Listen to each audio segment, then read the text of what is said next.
storm clouds moving in. Whatever's gonna happen, it's about to begin. I remember what the drunk donkey told me when he said, son, don't fear. Mike's weather-page life is about to appear. Then he's gonna tell you about the wind and the rain. Gonna tell you which way it's going, and if it's gonna be a hurricane. Don't you worry about the news that they try to hide. Just click on Mike's page, Drunk Donkey Nationwide.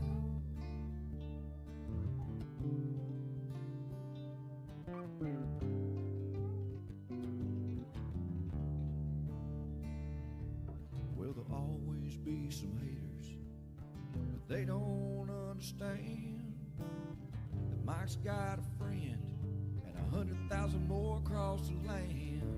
Well, if you want to know it first and you want to know it right and you want to have time to plan, Drunk Donkey Nation tells your friend Mike, he's your man.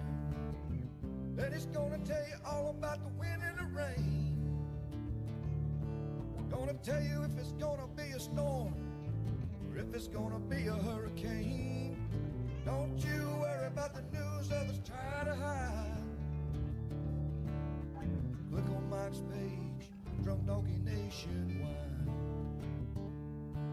Yeah, here at Mike's page, Drunk Donkey Nation Pride.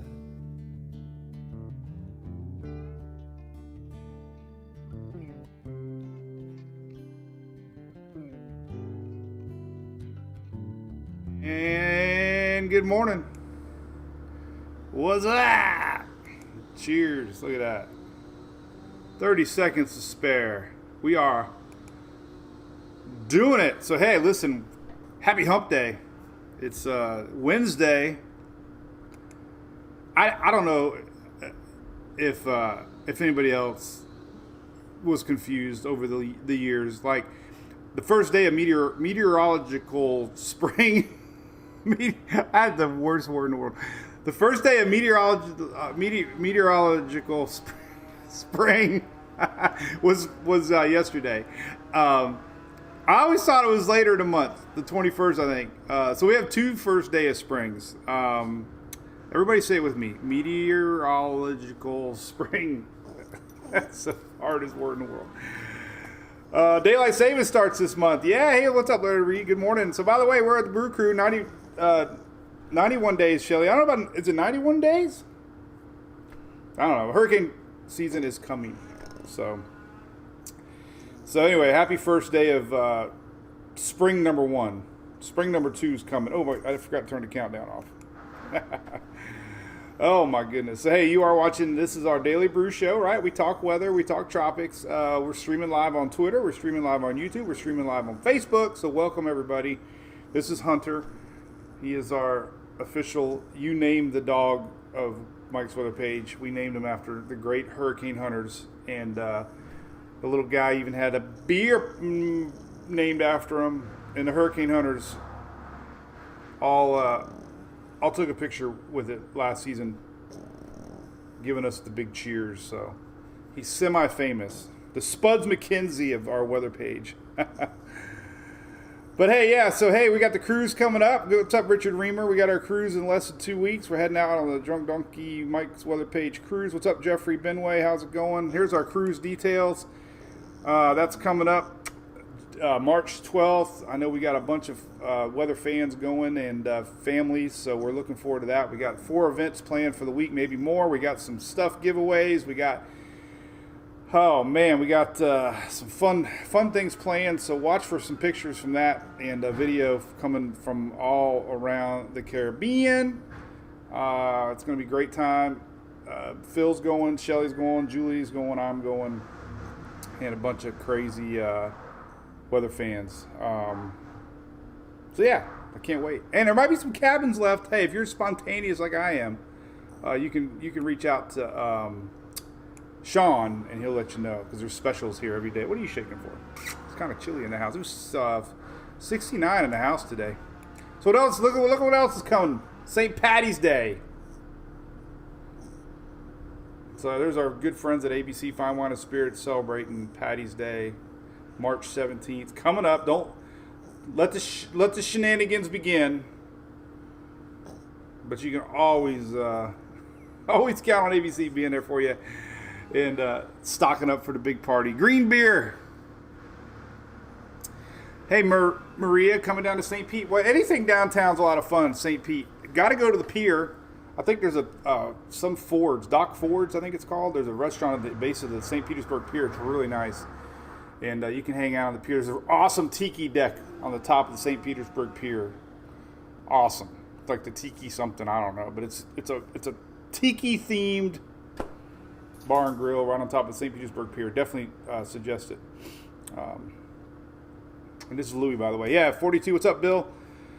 So, yeah, it was chilly. It was 66 still this morning here. If you hear a lot of noise in the background, we got some trees being cut. We got 2 trees going down. We got 2 oak trees getting trimmed. And I think we got another tree that's getting chopped up pretty good. So, that's what all that racket is in the background. But hey, Louisa, what's up? Good morning. What's up, Loretta Reed? Got your Irish coffee. What's up, Dale? Last frost, Sean. Apparently, we got another cold front coming. We'll show you that. There could be a cold front next week. Another one.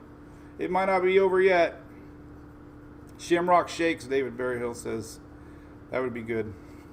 So, this is Louis, by the way. Let's put Louis down. Louis was a little wanting to go outside and hang out with the tree guys, but he's just going to have to hang out with his brother. Right? So, say goodbye. Maria, there you go. Spontaneous, there you go. You can come. I saw they had a $600 special out there. Good morning, Louisa. All right.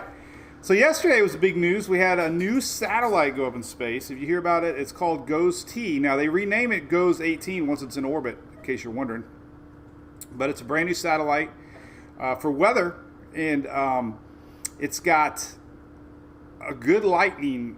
I read a lot about it, but it's got a really good. In fact, I got another link I'm going to show you here. But this was this one picture. This was off the National Ocean or NOAA's page. But what it does, though, check this out. Let me show you. We'll zoom in on it. This is what it's going to do: monitoring weather in Earth and in space. So this is the new GOES-18. It has a geostationary lightning mapper, first instrument of its kind to fly in orbit. It's going to be able to help detect lightning activity, which will help forecasters focus on initial thunderstorm development, intensity of storms before they produce winds, hail, and tornadoes. So it's an early detection satellite system that's going to help. And it also has some other stuff in there. It's going to detect approaching space weather, solar imagery, ultraviolet, X-ray, a lot of space weather too. So anyway, it's GOES-18, and there you go. That was the big news yesterday. It launched out of Cape Canaveral, and so we'll see how that goes. But it had a good launch, thank goodness. It's going to be positioned over western U.S., Alaska, Hawaii, Mexico, Central America, Pacific Ocean, and it's going to be monitoring weather systems hazards for the western hemisphere. So, but here's some other things it's going to do. It's pretty neat. Detection of low clouds and fog. It's going to help hurricane track and intensity forecast. Good news there. Going to monitor atmospheric river, which is happening right now over in the Pacific Northwest. Monitor smoke and dust, air quality, detection of volcano eruptions, sea surface temperature for marine life, fisheries, space hazards, weather for communications and navigation, for power blackups, and radiation hazards. So it's going to do a lot. So that was big news yesterday. Just wanted to share that to you. So there was the big weather news, in case you heard about it. As far as other weather goes, nothing right now. So here's everything in a nutshell. This week's quiet, and we're starting to see signs that next weekend we can start to see a little system start to brew. I posted this earlier. Let me just leave this one up here for everybody to look at. This is coming up this weekend. So we have one system developing on Saturday that is going to pull out of here to the north. Then we have a secondary system that's going to develop Sunday into Monday into Tuesday. And there's a chance that we could see some of these storms stretching Sunday, Monday, Tuesday. So if you're looking at what's next, this is what's next. So they already got a day 4, day 5 alert from the Storm Prediction Center, which generally means confidence is pretty high that we're going to see something. So as far as storms today, we got nothing. We've been seeing a lot of this lately. Nothing today. Nothing tomorrow. Nothing Friday, pretty much. And then, of course, Saturday. And then Sunday. So, and then going past that, we have the chance that we could see some storms developing. This is Saturday and Sunday here. And then we got this system stretching out.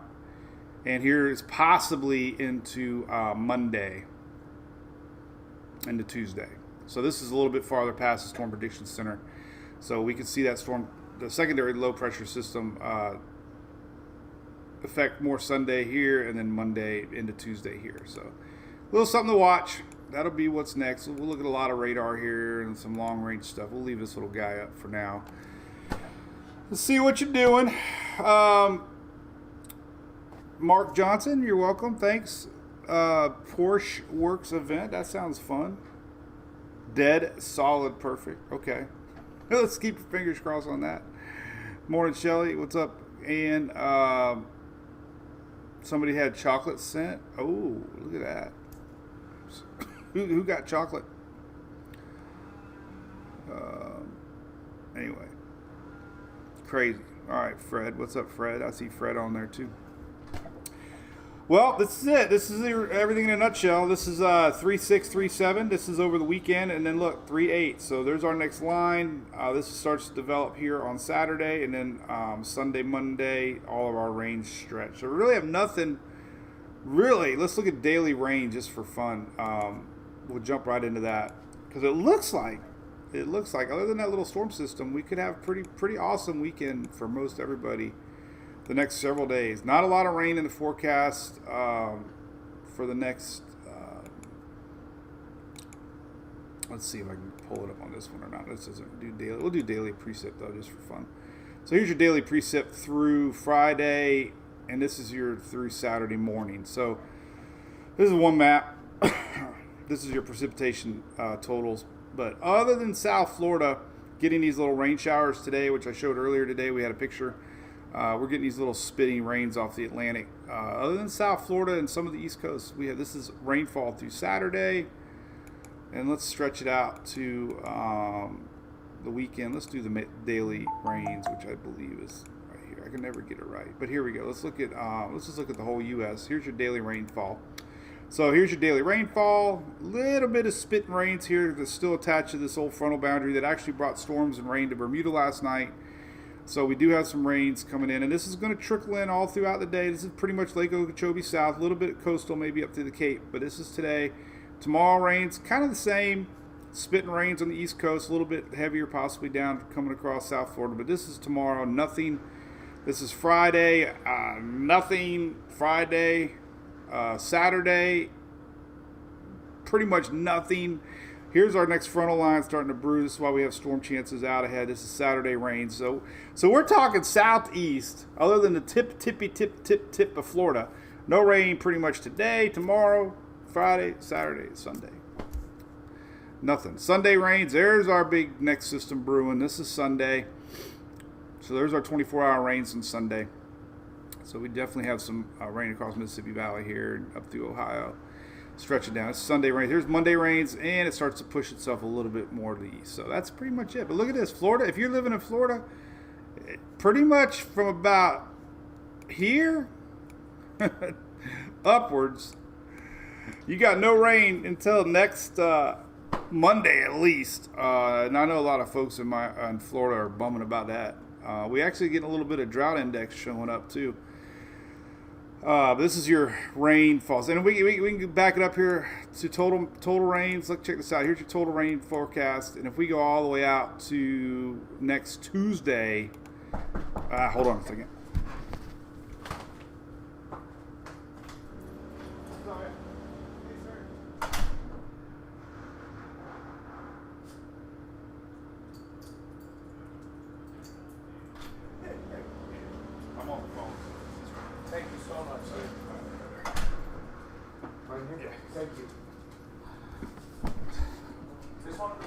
Yeah, it's right there.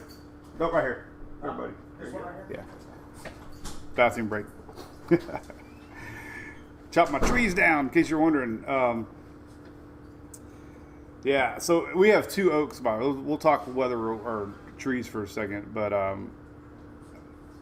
living in Florida, this is the worst time for oak trees as far as leaves go, right? So we had a freeze, I don't know, about 2 weeks ago, and you get that first initial little freeze. You can kind of see the oak trees, really, the younger oaks, definitely lose their leaves, and so they're looking pretty bare right now. But as far as our back porch goes, we're finally getting this one trimmed up because it hangs out over top of our back room or back lanai, and it must be like a 6 time a year thing to clean out the gutters. Terrible if you ever forget to clean your gutters out in Florida, and you get those first rainstorms in into May into June.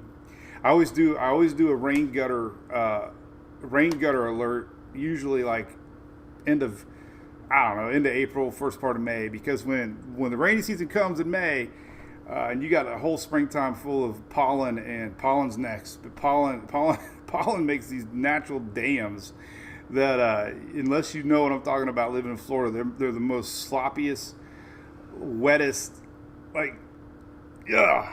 There's no worse thing than going up on top of the pool and cleaning the leaves and pollen out. So anyway, we're getting them trimmed. I'm really excited about that. So, and by the way, allergies. We show this all the time. For some reason, I get a lot of shares on this. So the Weather Channel has a really good graphic here showing the pollen, and this is getting redder and redder and redder. Here's the current pollen for the southeast, and red is as high as it gets. So every time we show this map, we're getting more and more red along the upper Gulf Coast, and now it's all the way to Texas, Louisiana, Alabama, Mississippi, Georgia, South Carolina, and Florida. We are in the highest red zone for pollen alert. In fact, every morning you're probably getting pollen alerts on your phone. Nancy, I know that's on the bucket list. It's just we got a funky setup. It would almost be something custom that somebody has to make.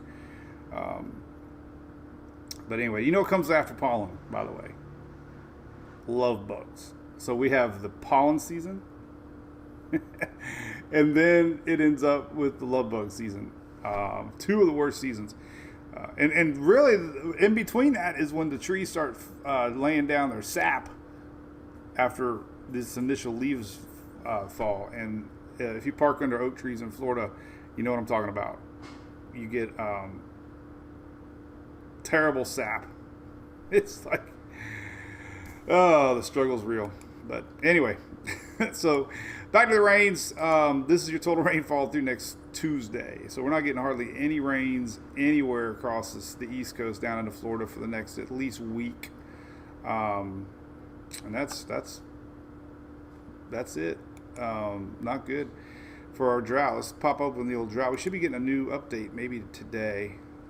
See, this one was February 24th, so we should be getting a new update. But this is probably going to be more color on the next update.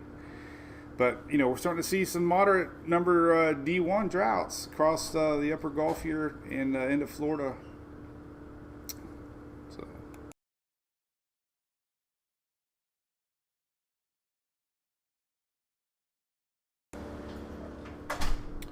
So yeah, there's our drought, and Eastern Carolina is down to North Carolina and South Carolina. This is the 24th, so definitely dry, and it doesn't look like we're gonna have any rain whatsoever. Almost this whole region right here, this whole next week. So expect these colors to darken up.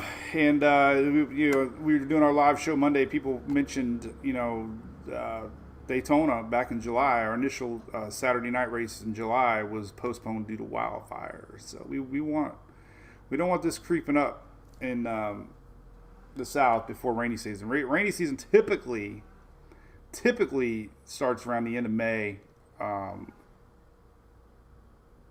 June 1st. So What's up, Havamil? Good morning. We have another launch alert, Shelly says. What's up, Jennifer from Tarpon Springs? So hey, let's talk about a couple things. All right, so let's talk about tropics. So we got all right. So all right, let's do our storm map real quick. Let's go to GFS, and here's GFS. What we got cooking, and this is pretty much it. This is tropical tidbits. Let's take a look at our storms. We got two systems. You want to know what's coming, what's ahead. Interestingly enough, we still got a chance for some wintry weather popping into the scene in 10 days. We'll see. This is something, but here's the latest on tropical tidbits. This is the GFS. So this is what we got. Pretty much nothing through the weekend. Now we get into Saturday. We get a low pressure coming across more middle U.S. This is going to produce these storms here a little higher to the north Saturday afternoon. So there's our low. This is late Saturday night. So that's why we're getting storm chances out ahead of it. This is why we're getting our storm. We got a low pressure coming across, racing. Now we're going to get a secondary system sliding in here that we're going to be watching for later Sunday into Monday into Tuesday.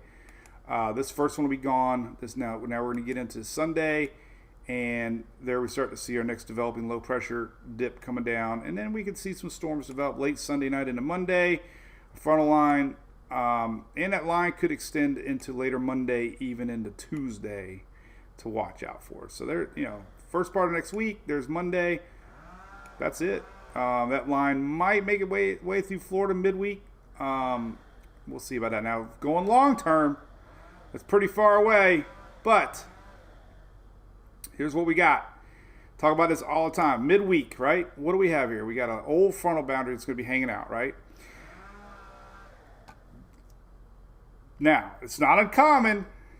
I pointed it out yesterday. May is very active for weak tropical systems, and 9 times out of 10 they're from these old frontal boundaries that get set up. So what we got going on now is kind of a little look into the future. Let's take a look at Western Atlantic. So we go to midweek next week here, and look at it. You got an old frontal boundary, right? We're starting to get a little low pressure system try to get going now. Nothing really develops out of it, but what you do see is that lingering front merges up with an approaching front and brings up a lot of action possibly into the following weekend. This is next Friday. This is midweek front this week coming up next week. Kind of far to go talking yet, but it is interesting to watch that pattern because it's very, very believable.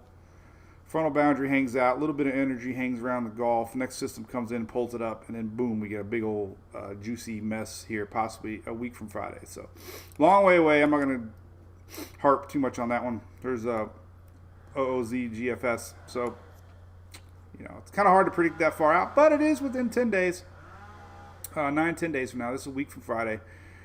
We'll keep an eye on that. But as far as before that goes, we do have a storm chance here Monday into Tuesday that we're going to be watching. So just keep your eye on that. That's been showing up pretty good. Our next system. Here's the icon showing the same thing. This is next Monday and into Tuesday there. And so there's signs we could see some storms here across the upper Gulf Monday, Tuesday. And then we get, starting to brew next week. You can see a week from Wednesday, there's our low pressure here starting to set up. So, if we were to look at the following weekend, we could be watching something, but that's a long way away. Long way away.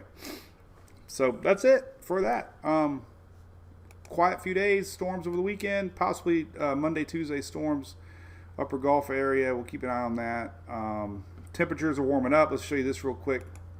Then I'm going to jump right into some tropical stuff. I thought this was interesting, though, to show this at least. Let's take a look at some temps. Because it's going to be hot. Let's just do the southeast. So check this out. So here we go. Watch the warm-up coming. So today, barely hitting 80s across the south, but then watch tomorrow. Boom. Darker oranges, hotter. Friday. Boom. 86 in Tampa. 84 lower Georgia. Now watch this. Saturday. Bam. Holy cow. We got 80s now all the way across. Creeping up towards Tennessee now. Middle 80s, upper 80s across a big chunk of Florida. Now check out Sunday. Bam. Dark red. Steven, what are you talking about? Summer returns tomorrow. Yeah, today is the last day of spring. No, this is not spring. It's meteorological spring. But anyway, Sunday is gonna be hot. This is your possible 90s in a many areas across the South on Sunday. This week, 90s. Monday, more of the same. Here's that next little frontal line coming in. We talked about going to cool things off a little bit. Freaking 80s and upper 90s creeping in. Tuesday, the same. So we got Sunday, Monday, Tuesday next week. We got 90s across a big chunk of Florida now. For Sunday, we do have 80s across pretty much everybody in Louisiana, Mississippi, eastward here, and then that cold front starts to sneak in on Monday and Tuesday. But man, what do you think about that? Good morning, Karen. Good morning, Stephen Wright. What does that mean? I'm drinking coffee.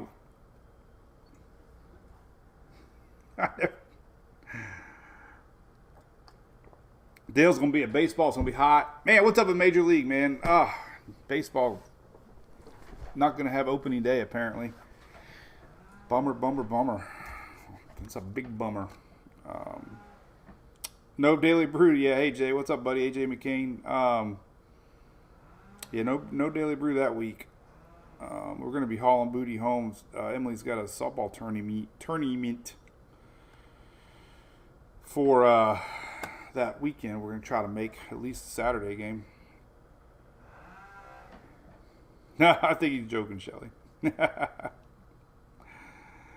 Oh man, yeah, Dale, I hear you. All right, so here's what we got. Let's talk about a couple things. All right, so tropics. All right, so 1st of March, Eric Burris put out his forecast. If you want to check him out, Eric Burris, this is from Orlando. He put a real detailed forecast where he thinks the areas are going to be impacted. I take him with a grain of salt. I don't believe in him. It's almost impossible to really predict that this far out with the Bermuda High is going to be lining up. However, since it's March, I started seeing a lot more chit-chat on hurricanes. 2 factors really impact early season forecast, and pretty much 2 factors mainly, and that's the Enzo, El Nino, La Nino, which I'm going to show a bunch right now. And then water temperatures. If the water temperatures are hotter than normal, then they have averages, and you have 150 years of data. So you establish new averages every 20 years, and so you say, okay, here's the average, and that's based on average temperatures, average Enzo. Pretty much. There's other little teeny weeny factors, but when your water temperatures are higher than normal and you are in a La Nina pattern, then those 2 things will likely, you can go to Vegas and you can bet it all that they're going to predict above average hurricane season. Put your money on it. So,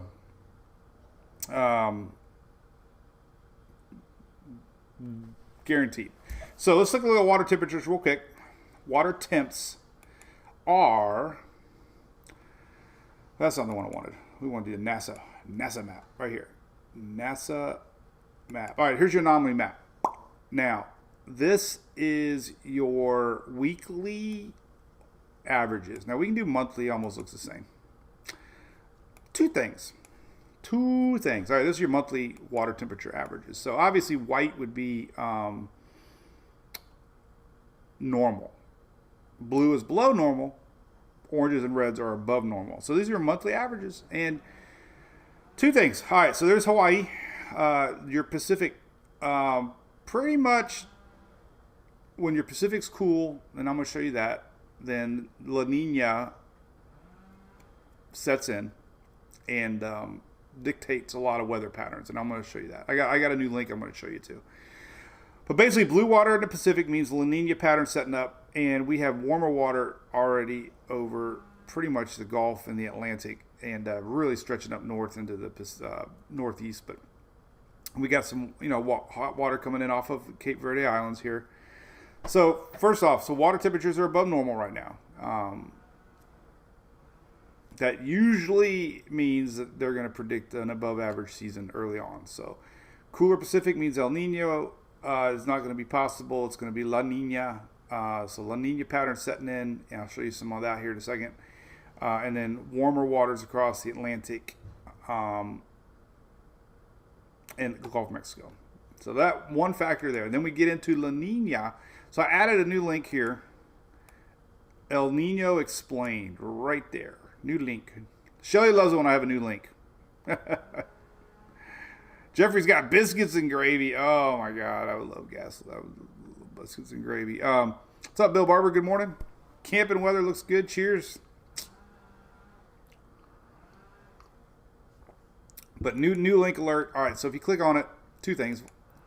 El Nino Explained. This is a great article. Actually, it was put out by Jackson, Mississippi National Weather Service office. But great in-depth article here on what causes El Nino, what causes La Nina, the Southern Oscillation, Enso neutral. All this is basically set up from the Pacific. And we're in a La Nina, which exists when cooler than usual ocean temps occur in the eastern Pacific. We go back to the map, and there you go. Cooler waters in the Pacific. And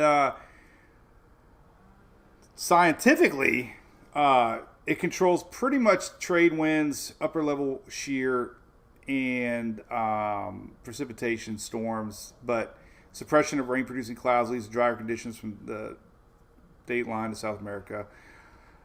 A lot of scientific stuff. How long the pattern lasts, usually lasts 3 to 5. However, intervals vary now from 2 to 7.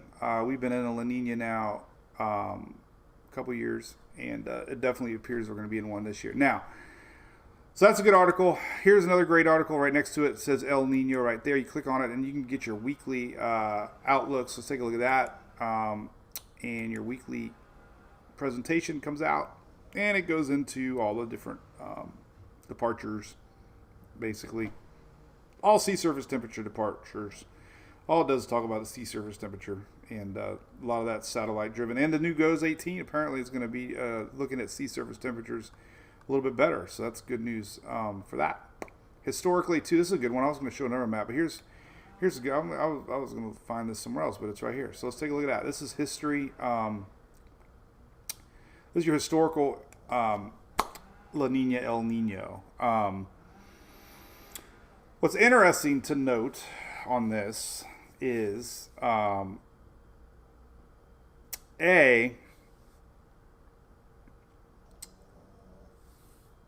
we haven't really,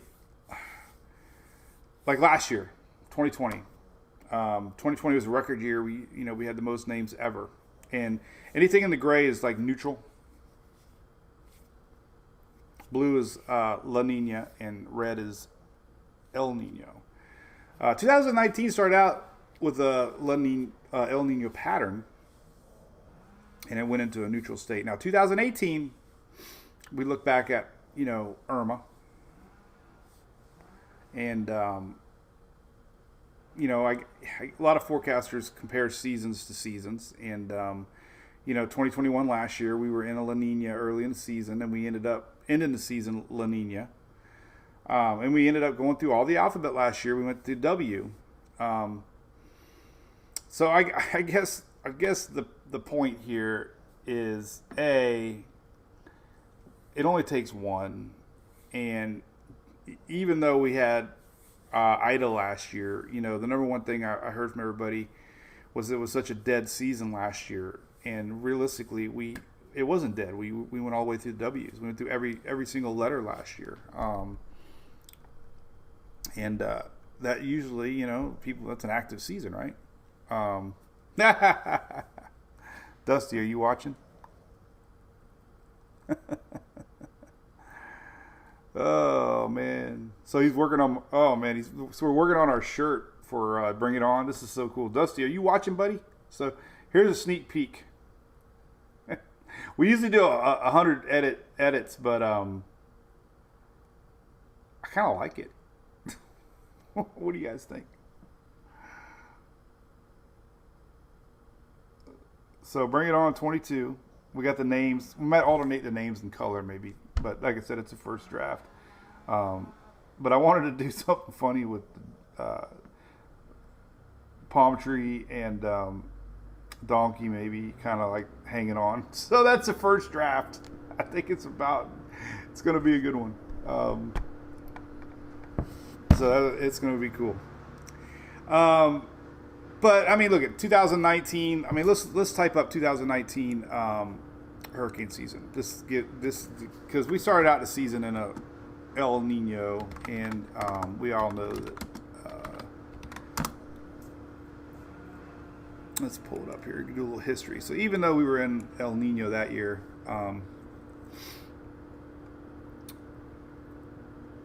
let's see anything notable that year. Can't remember. Oh, so we had Imelda. Remember Imelda was a surprise little system that popped into Texas. And it was a huge rainmaker, if you remember. We had Dorian, obviously. Dorian was the big one. And that was the one that sat there over Bahamas, you remember? And originally it was supposed to come across Florida, and it stopped.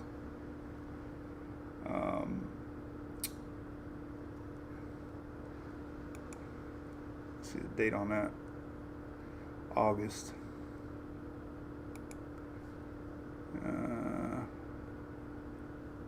So we were in a neutral pattern. Alright, so I guess the point I was trying to make was, look at 18. We all know about it. So we had Dorian. So we had Dorian in a neutral pattern with the Enzo 0.2, just a tick above normal temperature, but obviously Dorian was massive. Let's look at 18. Obviously, we know 18 had a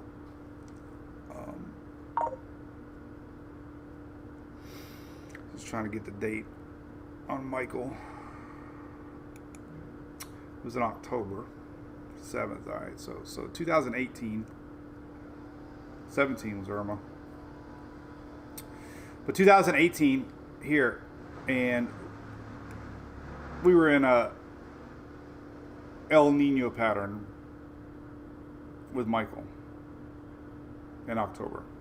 So again, preseason forecasts, I mean, you take them with a grain of salt. That's what I'm getting at. So even in 18, we were above normal temperatures in the Pacific a little bit, and we were in a El Nino end of season, and we still had Michael. So I don't know. I don't think any of this, Mother Nature throws you for a loop all the time. But if you want to see the official graphic, here it is. People love it. So when we were under a typical El Nino influence, right here, when the Pacific waters are warmer than average, then we get more wind shear across the Caribbean, and we have greater atmospheric instability. So more shear, less chance for storms to develop. So typically when we're in an El Nino setup, we have fewer hurricanes. Now, again, with Michael, obviously it, formed kind of outside of the basin. That's why you can't get too wrapped up in these forecasts, because what we saw even last year with Ida, Ida was almost nothing here 3 days out, and did everything in the Gulf of Mexico. So definitely El Nino and La Nina are affected a little bit more in the main development region. But fast forward to La Nina, and this is typically what you can expect. So when you have a cooler Pacific, then you have less wind shear across the main development region and more hurricanes. That's typical. So looking at history, under La Nina years, we have a little bit more uptick in activity. Now, whether or not these little guys do that harmlessly out to sea, remember last year we started seeing all these storms pop up, and there was really no defined high pressure system out here, and they were going every which way out here. Nothing really made its way across. So again, we could have a lot of activity early season or middle season, peak season, and none of the storms affect land. So you just can't get wrapped up too much in these early season forecasts is what I'm getting at. Last year it was really weird. The high pressure system broke down across the Atlantic, and we had all these gaps, and we were seeing nothing defined like you normally see. We were seeing little breaks, and we were seeing little gaps here and there, and these storms were finding these gaps and escaping out to sea. So if that makes sense. But so bottom line, you're going to see preseason forecasts coming out really soon, and they're going to say above average. I can almost bet money on that. So don't get too worked up on it, because it doesn't mean that predicts landfall. It just means that we're going to see storms above average. Homegrown is still the ones to watch. The strongest storms that I can recall, and in history, remember the most amazing stat is all 4 Cat 5 hurricanes that have hit the continental U.S. were only a tropical storm 3 days out. That's one fact that is kind of scary. So you can, like we saw with Michael, and we saw with Ida last year, just a couple days out, storms can really get going. So, we haven't really seen a really true long track storm in a long time. We saw Irma was a long track system in 17. God, it seems like yesterday, doesn't it? I think it was 17. Hell, I don't even remember anymore. Oh, that's here we go. Irma. All right. So Irma, let's see if we can find a track of Irma. There we go. So Irma formed out by the Cape Verde Islands, and it instantly became a hurricane, and this sucker tracked all the way across, remember? So we had a little high pressure system. This is, remember what happened with Florence? Let me show you Florence. Kind of did the same thing, but when I keep talking about the high pressure system, so we had a little break here with Irma got pulled up a little bit, but then high pressure built back in, and it rode back down. If you remember too, the high pressure is what pushed it a little bit farther to the west, and originally it was expected to curve. Some of the initial models had it doing that, the Euro. Well, high pressure built back in, and when high pressure built back in, it was enabled it to push, and it also pushed it over Cuba. And luckily, not for Cuba, but for Florida, it weakened when it started bouncing, and you can see the strength went from a 5 to 4 to a 3. Now it came back to a 4 after it got off of Cuba, but Cuba definitely ingested some dry air, and I remember watching it live. As a matter of fact, I have a cool link here on my site, History of Radar, and this is Brian McNulty's website, and he's got all the past tracks radar loops. And we can go to Hurricane Irma, and let's take a look at Cuba radar here real quick. So here, well, this one's not going to be very high definition. Well, you can see the eye. I guess it looks pretty good. There's Florida. All right. So we'll just let this run.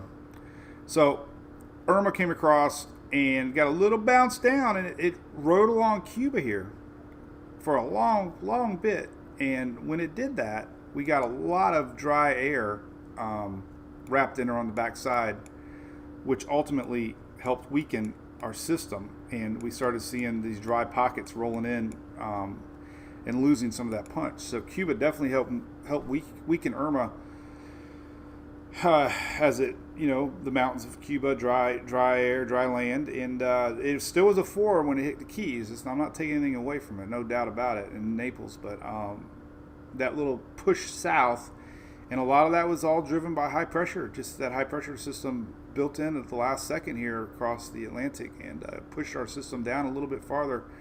Steering winds, basically, it all comes down to upper level steering winds. But rode along Cuba there, dried up a little bit, and helped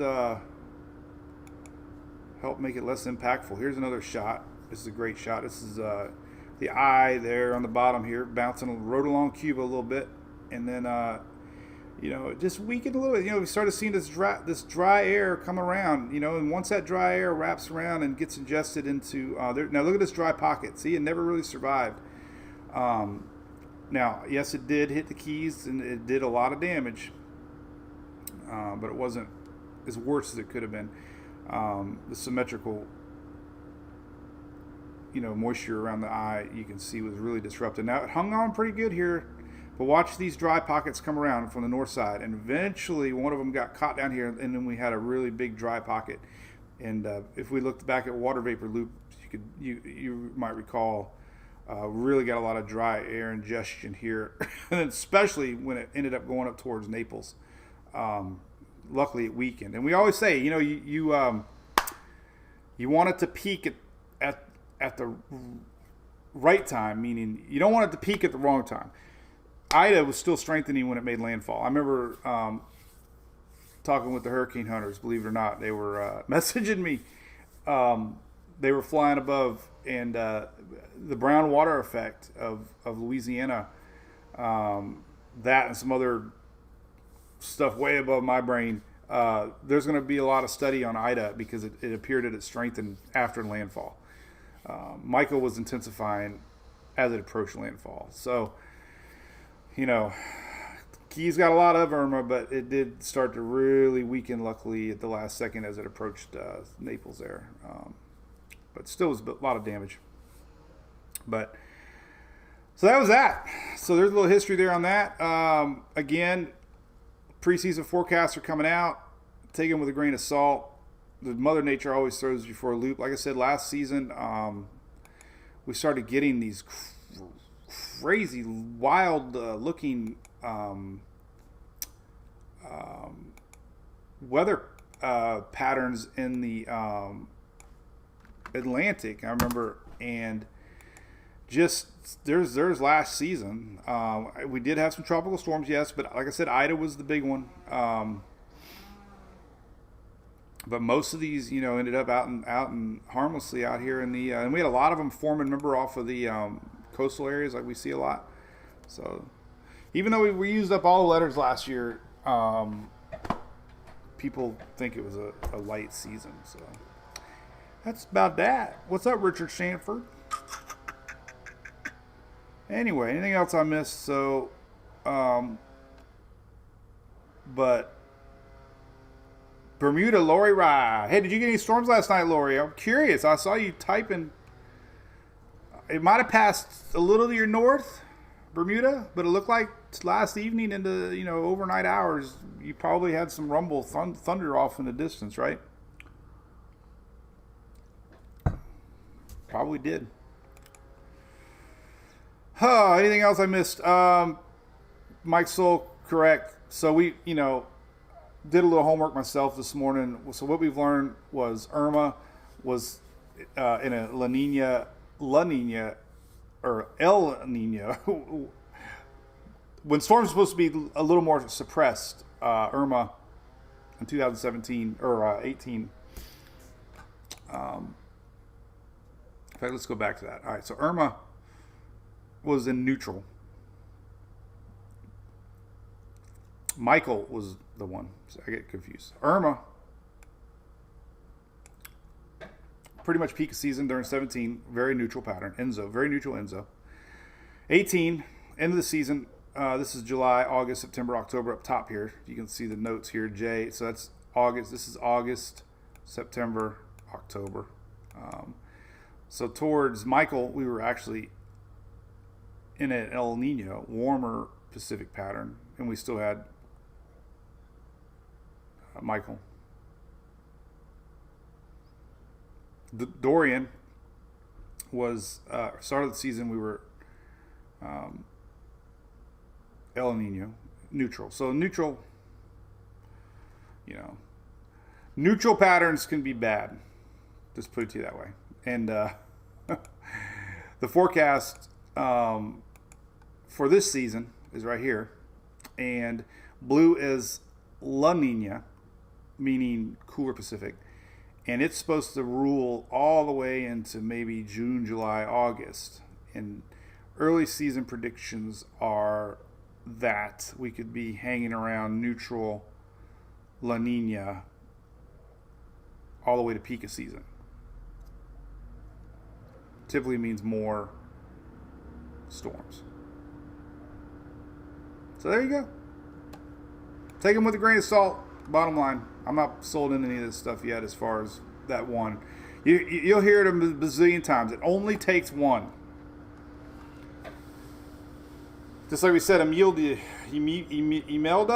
remember that was a little sneaky tropical storm that ended up just dumping tons of rain in Texas out of nowhere?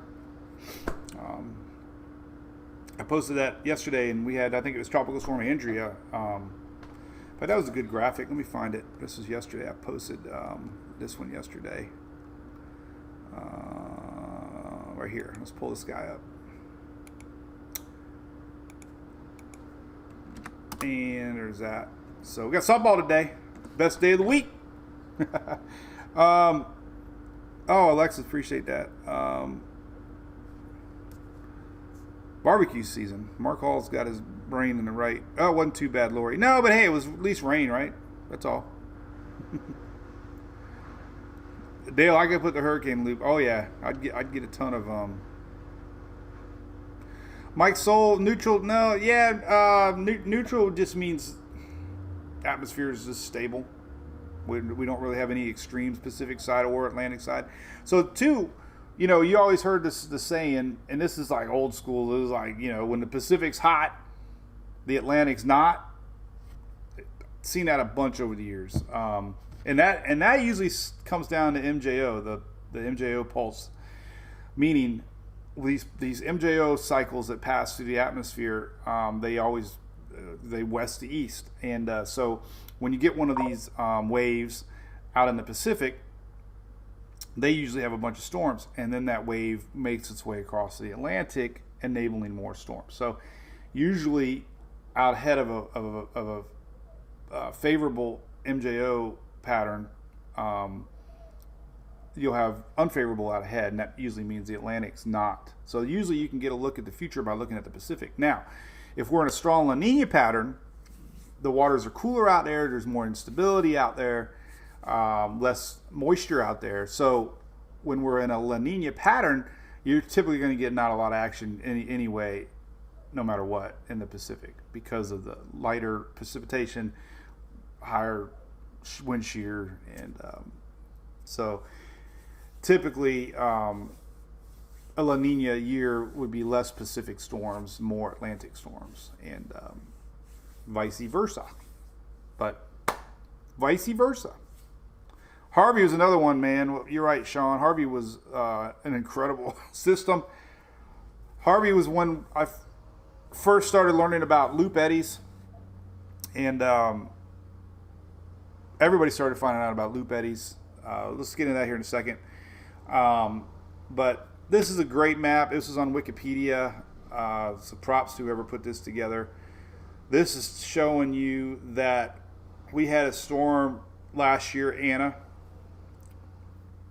We had a storm, Artha and Bertha in 20. We had an Andrea in May. This also tells you who was affected. Bertha, 2020, affected the Bahamas, Florida, Georgia, Carolina, Virginia, West Virginia, Pennsylvania. It's estimated 133,000 in damages. But looking back, you know, we had a storm in Andrea that affected Bermuda. Alberto, in 18, we had a storm. We had Arlene in April of 17. We had Bonnie in May of 16. We actually had a hurricane in Alex in January of 16. That was odd. We had an Anna in 15. We had an unnamed storm before they started naming subtropical storms. Remember, they didn't start naming subtropical storms for a while. Now they do. Then we had a storm Beryl in May of 2012, and we had Alberto in 12. So this is just a good map showing that we've had a lot of systems in May.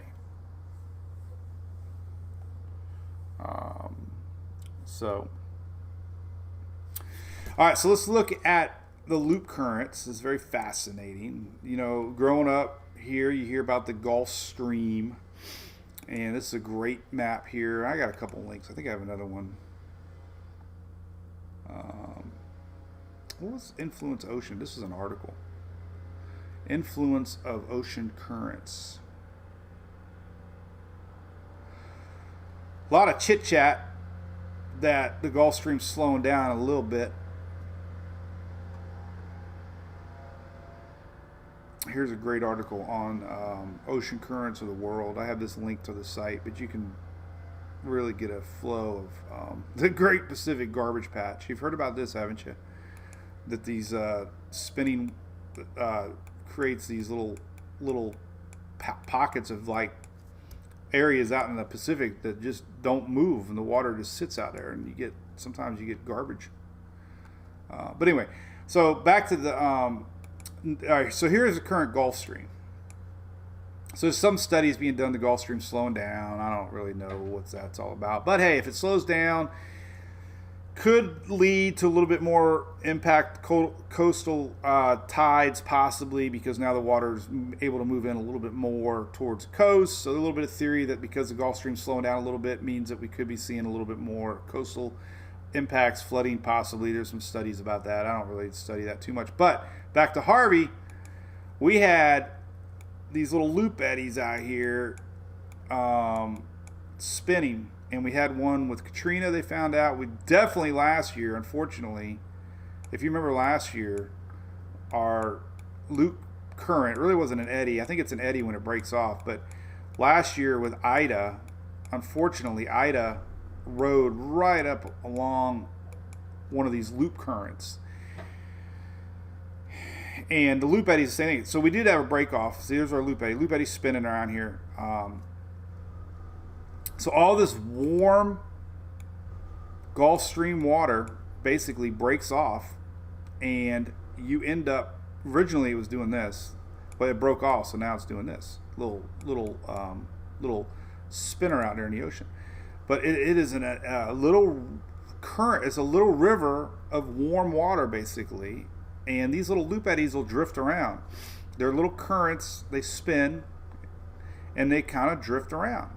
So with Harvey, unfortunately, Harvey was almost, it was not even, it lost classification on its journey to Texas. And unfortunately, Harvey parked itself over one of these loop eddies. And remember, we had a huge blocking high pressure system that just would not allow any movement whatsoever. And Harvey just sat there for days, kind of like Dorian did.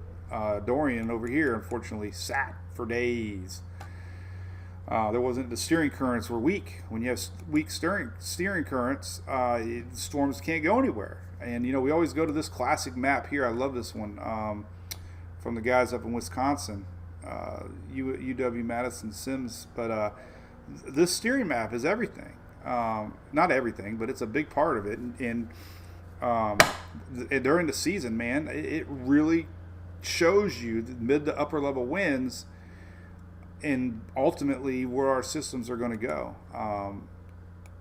But back to Harvey, you know, it sat there, and unfortunately with the Gulf of Mexico, usually when a system sits over water, it pulls up cool water from below, and you get upwelling, they call it. And when you get upwelling, you get cool water ingestion up into a system.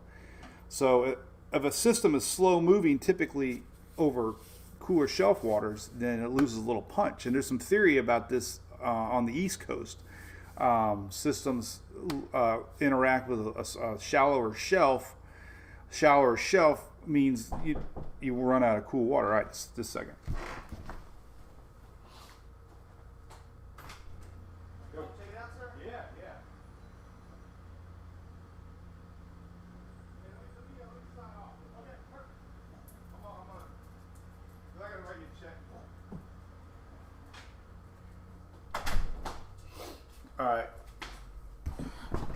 All right, so we'll continue this party on Friday. I got to go write a check.